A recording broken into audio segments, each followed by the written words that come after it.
नमस्कार, जय जगन्नाथ। मो भाषा मो साहित्य चैनल को आपण मानक स्वागत। आज आम +2 सेकेंड ईयर MIL प्रथम कविता जहाँकि राजनाथ राय द्वारा रचित बड़पणर संक्षिप्तमूलक प्रश्न उत्तर आलोचना करवा।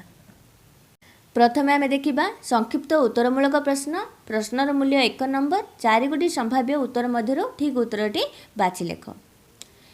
केसरी ओरसे तुम्भे सिना श्वान, यह क्या कहुई? केसरी माने कौन? सिंह। श्वान माने कुकुर। सिंहर औरसरू तुम्हें माने कुकुर बोली एटी क्या कहुई?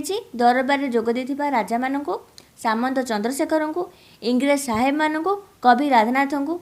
केसरी ओरसे तुम्भे सिना श्वान बोली एटी दरबार जोग देथिबा राजा मानू राधानाथ राय आक्षेप करी कहिसंती।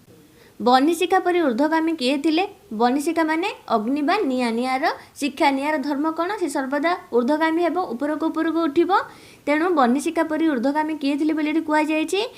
सामंत चंद्रशेखर, उत्कलर गजपति, उत्कलर सेनापति बक्सी जगबंधु। एटी बनिशिखा परी ऊर्ध्वगामी बोली उत्कलर गजपति मानक कहुई। पूर्व जो उत्कलर गजपति माने थिले, राजा माने थिले, सेमानक उद्देश्य यह कहुई। कवि राधानाथ दरबार में जोग देथिबा राजा मानकर पितृगण को परम उदार बोली कहीं कहते? सेमाने सुशासक थिले, शक्तिशाली योद्धा थिले, राज्य को एक परिवार मन करथिले, दोषी प्रजा को दंड देउ नथिले। कवि राधानाथ दरबार में जोग देथिबा राजा मानकर पितृगण को परम उदार बोली एथिबाई कहते कारण राज्य को एक परिवार बोली सेमाने मने करुथिले। कवि समय राजा और प्रजा संपर्क किपरि थिला? सुआसारी परी, बाजपारा परी, सिंह शासक परी, पिता पुत्र परी। कवि समय राजा और प्रजा संपर्क बाजपारा सदृश थिला। बाज अर्थात कौन? छंचाण, अर्थात जड़े खाद्य एवं खादकर संपर्क थिला। दरबारी राजा माने प्रजा मानक किपरि भयभीत कराउथिले? बेतमाड़ देई, कर आदाय करी, विदेशी बंधुक देखाई, बंदी करी। दरबारी राजा माने प्रजा मानक विदेशी बंधुक देखाई भयभीत करुथिले। दरबारी राजा माने विदेशी मान सहित मिसिकी विदेशी बंधुक मुन देखी निज राज्यर प्रजा मान भयभीत करुथिले। दरबार में जोग देथिबा राजा मानकर सर्वस्व कौन थिला? धन संपत्ति, सुना, गंताघर, सैन्य सामंत। दरबार में जोग देथिबा राजा मानकर सर्वस्व थिला गंताघर। गंताघर छड़ा तांको आउ किछि मध्य देखा जाए नाही। दुखी रंकी को शोषण करी राजा माने विदेशी को कौन खुआउथिले? घी अटा, छागमुंडा, कुकुटांड, खुदकुंडा।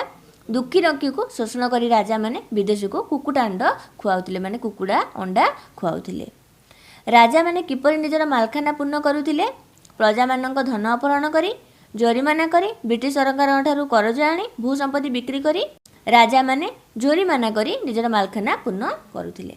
दरबार उपस्थित राजा माने निजर प्रजा मानू शोषण करी सेमानठू कौनसी उपाय मध्य जोरीमाना आदाय करिकरी सेमाने निजर मालखाना पूर्ण करुथिले। धन अर्जनर सफलता केउंठी थाए? खाई पी आराम करिबारे, विलास बेसनरे व्यय करिबारे, सुव्ययरे, अन्य को दान करिबारे। धर्म अर्जनर सफलता सुव्ययरे थाए बोली राधानाथ तांकर बड़पण कवितारे प्रकाश करिसंती। विश्वविजयी अलेक्जेंडर समुद्र कूल रे पहुंची काहेकि कांदी पकाइथिले? युद्ध करी क्लांत हो जिबारु, जय करने को राज्य नथिबारु, पुरुष सहित हारी जिबारु, रोगग्रस्त हो जिबारु। विश्वविजयी अलेक्जेंडर समुद्र कूल रे पहुंची जय करने को किसी राज्य नथिबारु भाभी भाभी से कांदी पकाइथिले। आसीथिली फेरीगली शून्य हस्ते, उक्तिटी काहार? उत्कलर गजपति, विश्वविजयी अलेक्जेंडर, सामंत चंद्रशेखर जड़े साधारण प्रजार। आसीथिली फेरीगली शून्य हस्ते, यही उक्तिटी होची विश्वविजयी अलेक्जेंडर। से ही कही मुझे खाली हाथ में आसी मुझे खाली हाथ में ही फेरी जीवी। भंगा मठियारू पानी बोही जावा परी मनुष्य जीवन कौन सरी जाए? बल, आयु, धन, यौवन। भंगा मठियारू पानी बोही जावा परी मनुष्य जीवन आयुष मध्य सरी सरी जाए थाए। मृत्यु बहु दूर में अच्छी बोली मनक जी हसुए तार किपरि गति घटे? हसी हसी मृत्यु ता पछरे आसी बसी जाए, ता जीवन दीर्घस्थायी हो जाए, मृत्यु भय लोप पाई जाए, आनंद रे रहे। मृत्यु बहु दूर अच्छी बोली मन करे जे हसुए तार हसी हसी मृत्यु ता पछरे आसी बसी जाई थाए। आयु बढ़ीगले जीवनर मायार प्रभाव किपरि हुए बोली कवि कहते? छाया परी बढ़ी जाए, व्यक्ति निर्लिप्त हो जाए, मायार आकर्षण रहे ना, माया कमी जाए। आयु बढ़ीगले जीवनर मायार प्रभाव मध्य छाया परी बढ़ी जाए बोली कवि कहते। विधाता धर्मरूपक पोत गढ़ी कहीं संसार बारिधि को अतिक्रम करने, धर्महीन व्यक्ति को धर्म संपर्क में सचेतन करने, धर्मर प्रचार करने, राज्य शासन करने विधाता धर्मरूपक पोत गढ़ी कारण संसार बारिधि को अतिक्रम करने। बारिधि अर्थात कौन? समुद्र, संसार रूपक समुद्र को पार करने विधाता धर्मरूपक पोत गढ़ी। एबे देखिबा संक्षिप्त उत्तरमूलक प्रश्न। गोटे वाक्य उत्तर लेख। प्रश्नर मूल्य 1 नंबर। बड़पण कवितार कवि किए? बड़पण कवितार कवि होउचंती राधानाथ राय। बड़पण कविता राधानाथଙ୍କ केउं काव्यରୁ ଆସିଅଛି? बड़पण कविता राधानाथଙ୍କ दरबार काव्यରୁ ଆସିଅଛି। दरबार जोग देइथिबा राजा और जमीदार माने कौन बिकी भांगी खाउथिले? दरबार जोग देइथिबा राजा और जमीदार माने पूर्वपुरुषर विशाल प्रतिष्ठा को बिकी भांगी खाउथिले। दरबार जो राजा और जमीदार माने जोग देइथिले से माने निज पूर्वपुरुष मानकर धन संपत्ति अर्थात विशाल प्रतिष्ठा को बिकी भांगी खाउथिले। किए बनिशिखा परि सदा ऊर्ध्वगामी थिले? उत्कलर राजा बा गजपति माने बनिशिखा परि सदा ऊर्ध्वगामी थिले। दरबार जो उपस्थित थिले राजा और जमीदार माने सेमानकर पूर्वपुरुष सदा सर्वदा बनिशिखा परि ऊर्ध्वगामी थिले। बनिशिखार धर्म कौन? बनिशिखार धर्म होची सदा ऊर्ध्वगामी हेबा, सर्वदा उपरको उठिबा। जलधारार धर्म कौन? जलधारार धर्म सर्वदा अधोगति बा निम्नको गति करिबा अर्थात तळकु जिबा। जलधारा परि हेलो अधोगति काहा उद्देश्य कहा जायछि? जलधारा परि हेलो अधोगति यह दरबार उपस्थित होतिबा राजा और जमीदार मानक उद्देश्य कहा जायछि। सेमानंकर पूर्वपुरुष माने थिले बनिशिखा परि ऊर्ध्वगामी किंतु सेमानंकर ओरसुरा माने जन्म होई मध्ये माने थिले जलधारा परि निम्नगामी। पूर्व राजा मानंकर वंशधर होई आजिर राजा और जमीदार मानंकर किपरि अवस्था होईछि? पूर्व राजा मानंकर वंशधर होई आजिर राजा और जमीदार मानंकर अवस्था जलधारा परि अधोगति होईछि। दरबार रे जोग देइथिबा राजांकर पितृगण किपरि थिले? दरबार रे जोग देइथिबा राजांकर पितृगण बनिशिखा परि ऊर्ध्वगामी थिले एवं उदार मध्य थिले। से निजर राज्य को और निजर प्रजा मानंको परिवार सदृश्य देखुथिले। केउ माने राज्य को निज परिवार परि मने करुथिले? कविंग समय जोग देइथिबा राजा मानंकर पितृगण राज्य को निज परिवार बोली मने करुथिले। एबे राजा और प्रजा संपर्क किपरि बोली कहा जायछि? एबे राजा और प्रजा संपर्क बाजापारार संपर्क बोली कहा जायछि अर्थात खाद्य खादकर संपर्क बोली कहा जायछि। राजभोगर अभिलाष प्रजांग ठारू कोन काढी नेला? राजभोगर अभिलाष प्रजांग ठारू तांकर समाजित ग्रास काढी नेला। देशीय राजा माने केउ नीति अवलंबन करुथिले? देशीय राजा माने सर्वशोषी विदेशी नीति अवलंबन करुथिले अर्थात सबु किछि शोषण करी नेई जाउथिले। प्रजांग चित्त को पूर्व राजा माने किपरि बांधिथिले? प्रजांग चित्त को पूर्व राजा माने बात्सल्य स्नेहरे बांधिथिले। से माने निज प्रजा मानको पुत्र तुल्य पालन करुथिले। किए विदेशी संगीन प्रजा मानको भयभीत करुथिला? से समय राजा जो माने दरबार रे उपस्थित थिले से माने विदेशी संगीन प्रजा मानको भयभीत करुथिले। आजिर राजा मानकर सर्वस्व कौन? आजिर राजा मानकर सर्वस्व होउची गंताघर, प्रासाद, गाभी, अश्व और हस्ती। आजिर राजधर्म किपरि बोली कहा जायछि? आजिर राजधर्म होउची कोनोसी प्रकार प्रजा मानक धन को बोही आनिबा। कवि केउ माननको कानुकुआ बोली कहिसंती? कवि मंत्री माननको कानुकुआ बोली कहिसंती। दुखी रंकी को तंडी राजागण विदेशी को कौन खुआउथिले? दुखी रंकी को तंडी अर्थात ठकी राजागण विदेशी माननको कुकुडा अंडा खुआउथिले अर्थात कुकुडा अंडा खुआउथिले। काष्ठपृष्ठ हुंडा बोली काहाको खुआ जायछि? काष्ठपृष्ठ हुंडा बोली ज्ञानशून्य अस्त्र व्यवसायी माननको खुआ जायछि। प्रजांक मध्यरे किए पाप वृद्धि को मनासुथिले? प्रजांक मध्यरे से समय राजा और जमीदार माने पाप वृद्धि को मनासुथिले जो माने दरबार रे उपस्थित थिले राधानाथଙ୍କ सह। राजा माने किपरि निजर मालखाना भरुथिले? राजा माने प्रजा मानक ऊपर जोरिमाना करी सेही धन रे निजर मालखाना को से माने पूर्ण करुथिले। केउ चिंता बिना राजा मानकर अन्य चिंता नथिला? धन चिंता बिना राजा मानकर अन्य चिंता किछि मध्ये नथिला। जाग्रत और स्वप्न रे राजा मानक ठारे केउ लालसा जात होतुला? जाग्रत और स्वप्न रे अर्थात सोइले बा उठिले राजा मानकर धनर लालसा ही जात हेउतुला। धनर साफल्य केउंदिरे थाए? धनर साफल्य धनर सुव्यय रे ही थाए। किए धन को जगी बसी थाए? जक्ष भली राजा धन को जगी बसी थाए। राधानाथ काहाकू स्कंदर बोली कहिसंती? राधानाथ ग्रीक वीर आलेक्जेंडर को स्कंदर बोली कहिसंती। स्कंदर काहींकी कांदुथिले? जिणिबाकू आ धराखंड नथिबारु स्कंदर कांदुथिले। आसीथिली फेरीगली शून्य हस्ते किए कहिसंती? आसीथिली फेरिकरी शून्य हस्ते बोली विश्वविजयी आलेक्जेंडर बा स्कंदर कहते। लक्ष्य शोषी बोली क्या कहुई से समय राजा और जमीदार गोष्ठी जो मैंने निजक लक्ष्य पोषी बोली कहते से लक्ष्य शोषी बोली कवि कहते। जो मैंने से दरबार में उपस्थित थे से राजा मैंने से जमीदार मैंने लक्ष लक्ष प्रजा को पोषण करुच्ची बोली कहते किंतु से कौन करते ना लक्ष लक्ष जनता को बा प्रजा मान शोषण करुले तेणु कवि से लक्ष्य शोषी बोली कहते। राजा और जमीदार मैंने कहीं प्रजा को शोषण करती। राजा और जमीदार मैंने गणिका वकिल छामुआ पोषण करने लगी प्रजा मान शोषण करती। पाप वित्त किपरि अर्जित हुए प्रजांकर रक्त स्वेद और लोतकर अर्जित धनराशि को लुंठन द्वारा पाप वित्त अर्जित होता है। भंगा माठियारू पानी बोहीगला परी कौन प्रतिक्षण में बोही जाऊँगी। भंगा माठियारू पानी बोहीगला परी शरीर आयु प्रतिक्षण बोही जाऊँगी अर्थात सरी सरी जाऊँगी। काल किपरि काल बड़ क्रूर एवं बड़ अविश्वासी। क्या अविश्वासी बोली कहुई क्रूर काल को मान निष्ठुर काल को अविश्वासी बोली कहुई। किए हठात आसी हाबुड़ी जीव बोली कहुई क्रूर काल हठात आसी हाबुड़ी जीव बोली कहुई। क्या पछरे काल लुचि बसी थाए काल दूर अच्छी यह विचार कर जो मैंने हसु था से पछरे आसिकी काल लुचि बसी थाए। छाया केतेबेले बढ़ी जाए सूर्य जितेबाला पश्चिम दिख को जाती समय जितेबाला बढ़ी जाए छाया सेतेबाला बढ़ी जाए। राधानाथ माया को क्या सहित तुलना करछन्ती राधानाथ माया को छाया सहित तुलना करिछन्ती। मायार चेर भेदीगले कि क्षति हुए मायार चेर भेदीगले अंतक सेतिकी रगड़ी झिंकी थाए। अंतक माने जम। अंतक किए अंतक हेउची मृत्यु देवता जम। बेल थाउ थाउ कौन अर्जन करने को कवि परामर्श देइछन्ती बेल थाउ थाउ धर्म अर्जन करने कवि परामर्श देइछन्ती।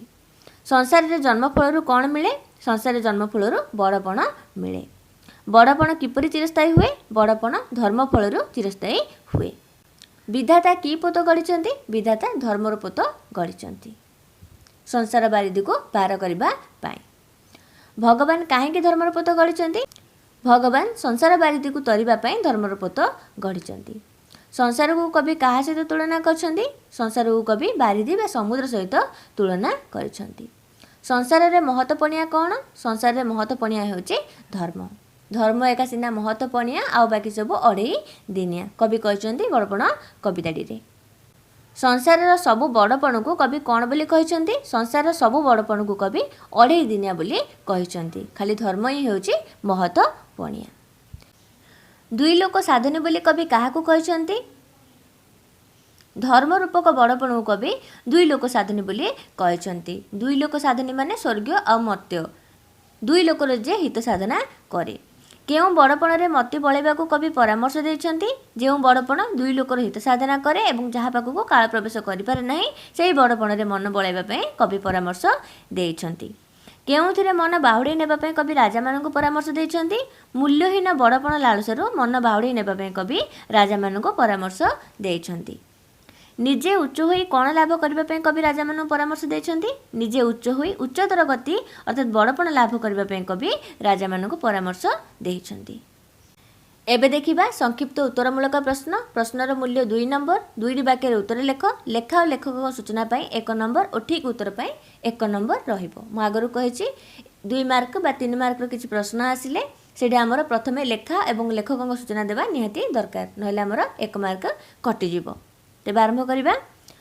कवि राधानाथ केउ मानकु केसरी ओरसे स्वान बोली कहिछन्ती कविता बड़पण कवि राधानाथ राय। कवि राधानाथ से समय राजा और जमीदार मानकु जो माने से दरबार रे उपस्थित थिले से मानकु व्यंग करी केसरी ओरसे स्वान बोली कहिछन्ती अर्थात सिंह ओरसर तुम्ही माने कुकुर बोली आक्षेप करिकि कहिछन्ती। पूर्वपुरुषर विशाल प्रतिष्ठा को कवि समय राजा माने किपरि नष्ट करथिले कविता बड़पण कवि राधानाथ राय। पूर्वपुरुषर विशाल प्रतिष्ठा को कवि समय राजा माने न बढ़ाई बरं ताहाकु बिकी भांगी खाउथिले। बनी शिखा परि सदा ऊर्ध्वगामी क्या उद्देश्य कहुई कविता बड़पण कवि राधानाथ राय। बनी शिखा परि सदा ऊर्ध्वगामी अतीत उत्कलर यशस्वी राजा मान उद्देश्य कहुई अर्थात जो मैंने से समय दरबार में उपस्थित थे से पितृपुरुष को कहुई। प्राचीन ओडिशार राजा माने किपरि उदार थिले कविता बड़पण कवि राधानाथ राय। प्राचीन ओडिशार राजा माने राज्य को निजर परिवार मन करी उदार भाव देखाउथिले से माने उदार थिले। राजा और प्रजा मानक मध्य प्राचीन संपर्क किपरि थिला? कविता बड़पण कवि राधानाथ राय। राजा और प्रजा मानक मध्य प्राचीन संपर्क अत्यंत उत्तम थिला, जहाँकि कवि सुधारा बोली कहते सुनियम परिचालित हेउथिला। काहा काहार संपर्क को बाजपारार संपर्क बोली कह जायछि? कविता बड़पण कवि राधानाथ राय। कवि समय राजा और प्रजार संपर्क को बाजपारार संपर्क बोली कह जायछि। प्रजा समाजित ग्रास किए काढ़ी नेछि? कविता बड़पण कवि राधानाथ राय। भोग अभिलाषी राजा माने प्रजा मुखर समाजित ग्रास काढ़ी नेछन्ति बोली कवि कहछन्ति। निर्मम विदेशी नीति कौन? कविता बड़पण कवि राधानाथ राय। निर्मम विदेशी नीति होछि प्रजा मानकु सबु भाबरे शोषण करिबा। देशी राजा माने किपरि विदेशी नीति आपणाइथिले? कविता बड़पण कवि राधानाथ राय। देशी राजा माने सर्वशोषणकारी निर्मम विदेशी नीति आपणाइथिले। राजा माने प्रजा मानकु किपरि भयभीत कराउथिले? कविता बड़पण कवि राधानाथ राय। राजा माने प्रजा मानकु विदेशी संगीन रे भयभीत कराउथिले, अर्थात विदेशी मानकर बंधुक मुन देखाइकी भयभीत कराउथिले। दरबार कालीन राजांकर राजधर्म किपरि थिला? कविता बड़पण कवि राधानाथ राय। दरबार कालीन राजांकर राजधर्म थिला प्रजा मानक धन को कौन प्रकार बोही नेबा। राजा माने विदेशी को किपरि कुकुडांड खुआउथिले? कविता बड़पण कवि राधानाथ राय। राजा माने दुखी रंकी अरक्षित और विधवा स्त्री लोक मानकु शोषण करी विदेशी को कुकुडांड खुआउथिले। राजा माने कौन पाई टाकी रहिथिले बोली कह जायछि? कविता बड़पण कवि राधानाथ राय। राजा माने प्रजा मानक ऊपर जोरिमाना करी सेही धन रे निजर मालखाना पूरण करबा पई टाकी रहिथिले, अर्थात अनेकी रहिथिले। धर्म अर्जनर प्रकृत सुफल किपरि मिले बोली कवि कहिसंती? कविता बड़पण कवि राधानाथ राय। धन अर्जनर प्रकृत सुफल केवल सुबेय मिलता है बोली कवि कहिसंती। मनुष्यर मृत्यु पर ता अर्जित धनर की परिणति हुए?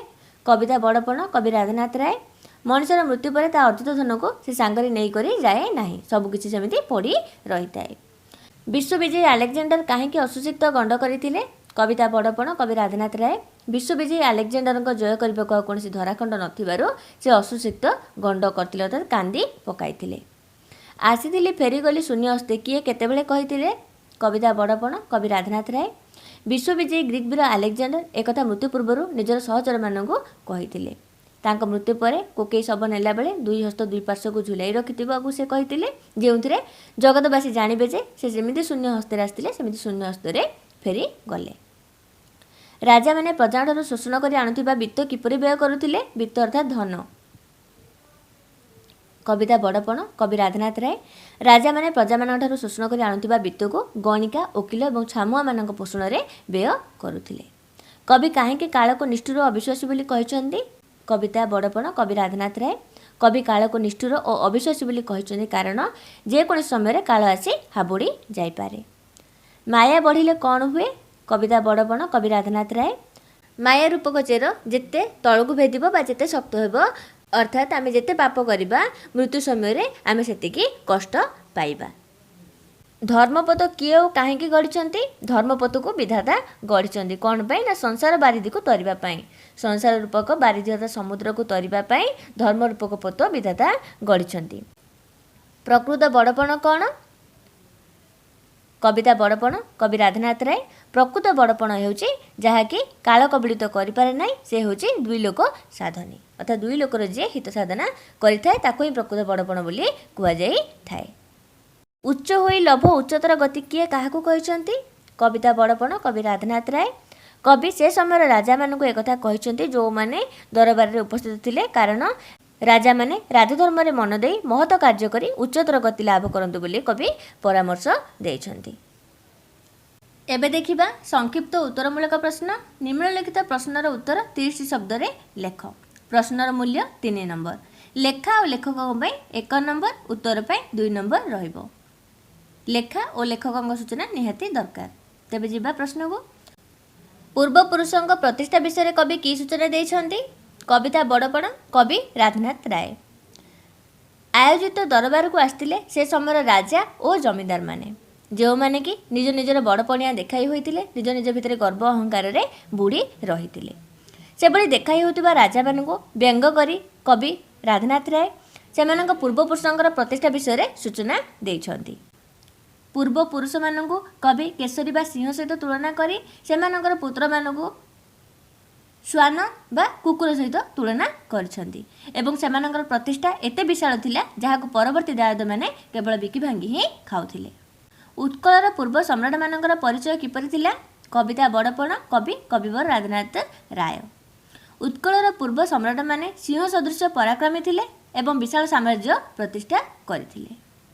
ବହ୍ନିଶିଖା ସଦୃଶ ସେମାନେ ଉତ୍ତରୋତ୍ତର ଉନ୍ନତି କରୁଥିଲେ। ସେମାନଙ୍କର ଆକାଂକ୍ଷା ଥିଲା ଉଚ୍ଚ। ନିଜର ଉଦାରପଣ ହେତୁ ସେମାନେ ତାଙ୍କର ରାଜ୍ୟକୁ ଏକ ପରିବାର ସଦୃଶ ମନେ କରୁଥିଲେ ଏବଂ ପ୍ରଜାଙ୍କୁ ବାତ୍ସଲ୍ୟ ସ୍ନେହରେ ବାନ୍ଧି ରଖିଥିଲେ ଅଥବା ନିଜର ପ୍ରଜାମାନଙ୍କୁ ପୁତ୍ରତୁଲ୍ୟ ସ୍ନେହ ପ୍ରଦାନ କରୁଥିଲେ। ରାଜା ପ୍ରଜା ଏବେ ହେଲେ ବାଜପାରା କେଉଁ ପ୍ରସଙ୍ଗରେ କୁହାଯାଇଛି? କବିତା ବଡ଼ପଣ କବିବର ରାଧାନାଥ ରାୟ। ସେହି ସମୟରେ ଯେଉଁ ଦରବାରରେ ରାଜା ଏବଂ ଜମିଦାରମାନେ ଉପସ୍ଥିତ ଥିଲେ ସେମାନଙ୍କୁ ବ୍ୟଙ୍ଗ କରି କବି କହୁଛନ୍ତି ଯେଉଁ ପ୍ରାଚୀନ କାଳରେ ସୁଧାର ବା ସୁନିୟମ ଥିଲା ଏବେ ତାହା ଆଉ ନାହିଁ। ଏବେ ରାଜା ଆଉ ପ୍ରଜାମାନଙ୍କର ସମ୍ପର୍କ ହେଉଛି ବାଜପାରା ସଦୃଶ। ବାଜ ମାନେ କ'ଣ? ଛଞ୍ଚାଣ। ଛଞ୍ଚାଣ ଆଉ ପାରାର ସମ୍ପର୍କ ଏବେ ରାଜା ପ୍ରଜା ମଧ୍ୟରେ। କିପରି ସମ୍ପର୍କ? ନା ଖାଦ୍ୟ ଏବଂ ଖାଦକର ସମ୍ପର୍କ। ଏଠାରେ କବି କହିବାକୁ ଚାହୁଁଛନ୍ତି ପ୍ରାଚୀନ କାଳରେ ସିନା ରାଜାମାନେ ପ୍ରଜାମାନଙ୍କର ସୁଖ ଦୁଃଖ ହାନି ଲାଭ ବୁଝୁଥିଲେ, ପ୍ରଜାମାନଙ୍କୁ ପୋଷଣ କରୁଥିଲେ, କିନ୍ତୁ ଏବେ ତୁମେମାନେ ନିଜକୁ ଛଞ୍ଚାଣ ଜାଗାରେ ରଖିକି ପ୍ରଜାମାନଙ୍କୁ ପାରା ଜାଗାରେ ରଖିକି ତୁମେ ପ୍ରତି ମୁହୂର୍ତ୍ତରେ ସେମାନଙ୍କୁ ଶୋଷଣ କରି ଚାଲିଛ, ଯାହାକୁ କବି ବାଜପାରା ସହିତ ତୁଳନା କରିଛନ୍ତି। ଧନ ଅର୍ଜନ ଓ ଏହାର ସୁବ୍ୟୟ କିପରି ହୋଇପାରିବ ବୋଲି କବି ପରାମର୍ଶ ଦେଇଛନ୍ତି? ରାଧାନାଥ ରାୟ ଏଠାରେ ଧନର ସଫଳତା କିପରି ମିଳିବ ବୋଲି କହିବାକୁ ଯାଇ କହିଛନ୍ତି କୁବେର ହେଉଛନ୍ତି ଧନର ଦେବତା ଏବଂ ସେହି ଧନ ଭଣ୍ଡାରକୁ ଯକ୍ଷ ଜଗିକି ଥାଏ। ତେଣୁ ସେହି ସମୟର ଧନଲାଳସୀ ରାଜାମାନଙ୍କୁ କବି ବ୍ୟଙ୍ଗ କରି କହିଛନ୍ତି କେବଳ ଧନ ଅର୍ଜନ କଲେ କିଛି ଲାଭ ନାହିଁ କି ଯକ୍ଷ ପରି ତାକୁ ଜଗିକିରି ବସିଲେ ମଧ୍ୟ କିଛି ମଧ୍ୟ ଲାଭ ନାହିଁ। ଧନର ସଫଳତା ବା ତା'ର ସୁବ୍ୟୟ ସେତେବେଳେ ହୁଏ ଯେତେବେଳେ ତା'ର ସତ୍ ବିନିଯୋଗ କରାଯାଇଥାଏ। ଧର୍ମ କାମରେ ତାକୁ ଯେତେବେଳେ ବ୍ୟୟ କରାଯାଇଥାଏ ସେତେବେଳେ ଧନର ସଫଳତା ଆସିଥାଏ। ଅର୍ଥାତ୍ ପ୍ରଜାଙ୍କଠାରୁ ଆଦାୟ କରାଯାଉଥିବା ଧନ କେବଳ ସେମାନଙ୍କର ମଙ୍ଗଳ ପାଇଁ ବିନିଯୋଗ କଲେ ରାଜାମାନେ ପ୍ରତିଷ୍ଠା ଫେରି ପାଇବେ ବୋଲି କବି ସୂଚାଇ ଦେଇଛନ୍ତି। ଆଲେକଜାଣ୍ଡାରଙ୍କ ଶେଷ ଇଚ୍ଛା କ'ଣ ଥିଲା? କବିତା ବଡ଼ପଣ କବି କବିବର ରାଧାନାଥ ରାୟ। ଏଠି ଆଲେକଜାଣ୍ଡରକୁ ସ୍କନ୍ଦର ବୋଲି କୁହାଯାଇଛି। ସ୍କନ୍ଦର କହିଲେ ଆମେ ଗ୍ରୀକ୍ ବୀର ଆଲେକଜାଣ୍ଡରକୁ ହିଁ ବୁଝିବା। ସେ ସାରା ବିଶ୍ୱ ଜୟ କରିଦେଇଥିଲେ, ଆଉ କିଛି ମଧ୍ୟ ଭୂଖଣ୍ଡ ନଥିଲା ଜୟ କରିବା ପାଇଁ। ଏହା ଭାବିକି ସେ ଅଶ୍ରୁ ଝରାଇ ତାଙ୍କର ଗଣ୍ଡଦ୍ୱୟ ଅର୍ଥାତ୍ ଗାଲଦ୍ୱୟକୁ ଅଶ୍ରୁସିକ୍ତ କରାଇ ଦେଇଥିଲେ। କବି କହିଛନ୍ତି ଯେତେବେଳେ ତାଙ୍କର ମୃତ୍ୟୁ ସମୟ ଆସିଥିଲା ସେ କହିଥିଲେ ଯେତେବେଳେ ମୋର ପିଣ୍ଡରୁ ପ୍ରାଣ ଛାଡ଼ିଯିବ, ଯେତେବେଳେ ମୋତେ କୋକେଇରେ ଲଦିକି ନେଇଯିବ, ମୋର ଦୁଇ ହାତ ଦୁଇ ପାର୍ଶ୍ୱରେ ସେହି କୋକେଇରେ ଝୁଲାଇ ଦେଇଥିବ, ଯାହା ଦେଖିକି ଜଗତର ସମସ୍ତେ ଜାଣିବେ ଯେମିତି ଖାଲି ହାତରେ ଆସିଥିଲି ମୁଁ ସେମିତି ଖାଲି ହାତରେ ହିଁ ଚାଲି ଯାଉଛି, କିଛି ମଧ୍ୟ ନେଇକି ଯାଉନାହିଁ। ଘୃଷ୍ଟି ମୁଖେ ଢାଳି ଯଜ୍ଞକୁଣ୍ଡ ଘୃତ କେଉଁ ପ୍ରସଙ୍ଗରେ କୁହାଯାଇଛି ବୁଝାଇ ଦିଅ? କବିତା ବଡ଼ପଣ କବି କବିବର ରାଧାନାଥ ରାୟ। କବି ସେ ସମୟର ରାଜା ଯେଉଁମାନେ କି ଦରବାରରେ ନିଜର ବଡ଼ପଣ ଦେଖାଇ ହେଉଛନ୍ତି ସେମାନଙ୍କୁ ବ୍ୟଙ୍ଗ କରି ଏଭଳି କହିଛନ୍ତି ପ୍ରଜାକୁ ଶୋଷଣ କରି ରାଜାମାନେ ଯେଉଁ ଧନ ଲୁଣ୍ଠି ନେଉଛନ୍ତି ତାହାକୁ ସେମାନେ ଗଣିକା ଓକିଲ ଛାମୁଆଙ୍କ ପୋଷଣ ପାଇଁ ବ୍ୟୟ କରୁଥିଲେ। ପାପ ଅର୍ଜିତ ଧନକୁ ପ୍ରାୟଶ୍ଚିତରେ ବ୍ୟୟ ନ କରି ଏଭଳି ବ୍ୟୟ କରିବା ଦ୍ୱାରା ସେମାନେ ଅଧିକ ପାପ ଅର୍ଜନ କରୁଥିଲେ। ଯଜ୍ଞରେ ବ୍ୟବହୃତ କରାଯିବା ଘୃତକୁ ଘୁଷୁରୀ ମୁଖରେ ଢାଳିବା ସଦୃଶ୍ୟ ବୋଲି କବି ଏହାକୁ ଆକ୍ଷେପ କରି କହିଛନ୍ତି। ରାଜା ଓ ଜମିଦାରଙ୍କ ଅର୍ଥ କିପରି ଅପବ୍ୟୟିତ ହେଉଥିଲା ବୋଲି କବି ଉଲ୍ଲେଖ କରିଛନ୍ତି। କବିତା ବଡ଼ପଣ କବି ରାଧାନାଥ ରାୟ। ଦରବାରରେ ନିଜର ବଡ଼ପଣ ଦେଖାଇ ହେଉଥିବା ରାଜା ଓ ଜମିଦାରମାନଙ୍କୁ କବି ସଚେତନ କରାଇବା ସଙ୍ଗେ ସଙ୍ଗେ ବ୍ୟଙ୍ଗାତ୍ମକ ଭାବ ପ୍ରକାଶ କରିଛନ୍ତି। ସେ ସମୟର ରାଜା ଓ ଜମିଦାରମାନେ ପ୍ରଜାଙ୍କ ଧନକୁ ବହୁ ଭାବରେ ଶୋଷଣ କରି ତାହାକୁ ଗଣିକା ଓକିଲ ଓ ଛାମୁଆଙ୍କ ପୋଷଣରେ ଅପବ୍ୟୟିତ କରୁଥିଲେ ବୋଲି କବି କହିଛନ୍ତି। ମଣିଷ ଜୀବନରେ କାଳର ମହତ୍ତ୍ୱକୁ କବି କିପରି ବର୍ଣ୍ଣନା କରିଛନ୍ତି? କବିତା ବଡ଼ପଣ କବି କବିବର ରାଧାନାଥ ରାୟ। ମଣିଷ ଜୀବନରେ କାଳର ଅପ୍ରତିହିତ ଉପସ୍ଥିତିକୁ କବି ସୁନ୍ଦର ଭାବରେ ପ୍ରକାଶ କରିଛନ୍ତି। କାଳ ହେଉଛି ବଡ଼ କ୍ରୂର ଏବଂ ଅବିଶ୍ୱାସୀ। ସେ ଯେକୌଣସି ସମୟରେ ମଣିଷ ନିକଟରେ ପହଞ୍ଚି ଯାଇପାରେ। ପୁନଶ୍ଚ ଯେଉଁମାନେ କାଳ ଦୂରରେ ରହିଛି ବୋଲି ହସୁଥାନ୍ତି କାଳ ସେମାନଙ୍କ ପଛରେ ହିଁ ହସିକରି ଲୁଚି ବସିଥାଏ। କାଳ ମଣିଷ ପାଖରେ କେତେବେଳେ ଆସି ପହଞ୍ଚିଯାଏ କେହି ମଧ୍ୟ ଜାଣି ନଥାଏ। ସେ ଠିକ୍ ସମୟ ଦେଖିକି ଯାହାକୁ ନେବା କଥା ନେଇଯାଇଥାଏ। କେଉଁ ଦୁଃଖରୁ ନିସ୍ତାର ଲାଭ କରିବା ପାଇଁ ହୁସିଆର ହୋଇ ରହିବାକୁ କବି ପରାମର୍ଶ ଦେଇଛନ୍ତି? କବିତା ବଡ଼ପଣ କବି କବିବର ରାଧାନାଥ ରାୟ। କବି ଦାର୍ଶନିକ ଭାବେ ମଣିଷର ମୋହ ମାୟାଗ୍ରସ୍ତ ଜୀବନରୁ ଦୂରେଇ ରହିବାକୁ ପରାମର୍ଶ ଦେଇ ଏହା କହିଛନ୍ତି, ମଣିଷର ମାୟାବନ୍ଧନ ଯେତିକି ବଢ଼ିଥାଏ ମୃତ୍ୟୁ ତାହାକୁ ସେତିକି କଷ୍ଟ ଦେଇଥାଏ। ଜୀବନ ଓ ମୃତ୍ୟୁର କଠିନ ଝିଙ୍କାଝିଙ୍କି ରୂପକ ଦୁଃଖରୁ ନିସ୍ତାର ଲାଭ ପାଇଁ କବି ସଚେତନ କରାଇଛନ୍ତି। ଜନ୍ମ ଅନୁରୂପରେ ପାଇଥିବା ବଡ଼ପଣ ସୁଫଳ ହେବ କିପରି? କବିତା ବଡ଼ପଣ କବି ରାଧାନାଥ ରାୟ। କବି ସେ ସମୟର ରାଜା ଓ ଜମିଦାରମାନଙ୍କୁ ଧର୍ମ ସମ୍ପର୍କରେ ସଚେତନ କରାଇଛନ୍ତି। ସେମାନେ ଯେଉଁ ବଡ଼ପଣ ଦେଖାଉଛନ୍ତି ତାହା କେବଳ ଜନ୍ମ ଅନୁସାରେ ପ୍ରାପ୍ତ ହୋଇଛନ୍ତି, ମାତ୍ର ଜନ୍ମ ଅନୁସାରେ ଧର୍ମ କରିବାକୁ ପଡ଼ିବ ବୋଲି କବି କହିଛନ୍ତି। କାରଣ ଧର୍ମ ଅର୍ଜନ କଲେ ଧର୍ମର ଫଳସ୍ୱରୂପ ବଡ଼ପଣ ସ୍ଥାୟୀ ହୋଇ ରହିବ ଏବଂ ସୁଫଳ ମିଳିବ ବୋଲି କବି କହିଛନ୍ତି। ଉଚ୍ଚତର ଗତି କିପରି ଲାଭ କରାଯାଏ ବୋଲି କବି କହିଛନ୍ତି? କବିତା ବଡ଼ପଣ କବି ରାଧାନାଥ ରାୟ। ଦରବାରରେ ଉପସ୍ଥିତ ଥିବା ରାଜା ଓ ଜମିଦାରମାନଙ୍କ ବଡ଼ପଣକୁ କବି ଆକ୍ଷେପ କରିଛନ୍ତି। କାରଣ ରାଜା ଓ ଜମିଦାରମାନେ ପ୍ରଜାମାନଙ୍କ ସୁଖ ଦୁଃଖକୁ କୌଣସି ସମୟରେ ବିଚାର ନ କରି ନିଜର ସ୍ୱାର୍ଥକୁ ଦେଖିଛନ୍ତି। ପ୍ରକୃତ ରାଜଧର୍ମ ପାଳନ କରିବାକୁ ସେମାନେ ଇଚ୍ଛା କରି ନାହାନ୍ତି। କବି ସେମାନଙ୍କୁ ନିଜର କର୍ତ୍ତବ୍ୟ ବିଷୟରେ ସଚେତନ ହୋଇ ରାଜଧର୍ମ ପାଳନ କରିବାକୁ କହିଛନ୍ତି, ଯଦ୍ୱାରା ସେମାନେ ଉଚ୍ଚତର ଗତି ଲାଭ କରିପାରିବେ। ବଡ଼ପଣ ନିଦା କହିବାର ଯଥାର୍ଥତା କ'ଣ ବିଚାର କର? କବିତା ବଡ଼ପଣ କବି କବିବର ରାଧାନାଥ ରାୟ। ପ୍ରକୃତ ବଡ଼ପଣ ଧର୍ମକାର୍ଯ୍ୟ ସାଧନା ଦ୍ୱାରା ଅର୍ଜିତ ପୁଣ୍ୟରୁ ମିଳିଥାଏ, ଯାହା ମଣିଷକୁ ଯଶଶୀଳ ଓ ମହିୟାନ କରିଥାଏ। ସେ ବଡ଼ପଣକୁ କ୍ରୂର କାଳ ଗ୍ରାସ କରିପାରେ ନାହିଁ।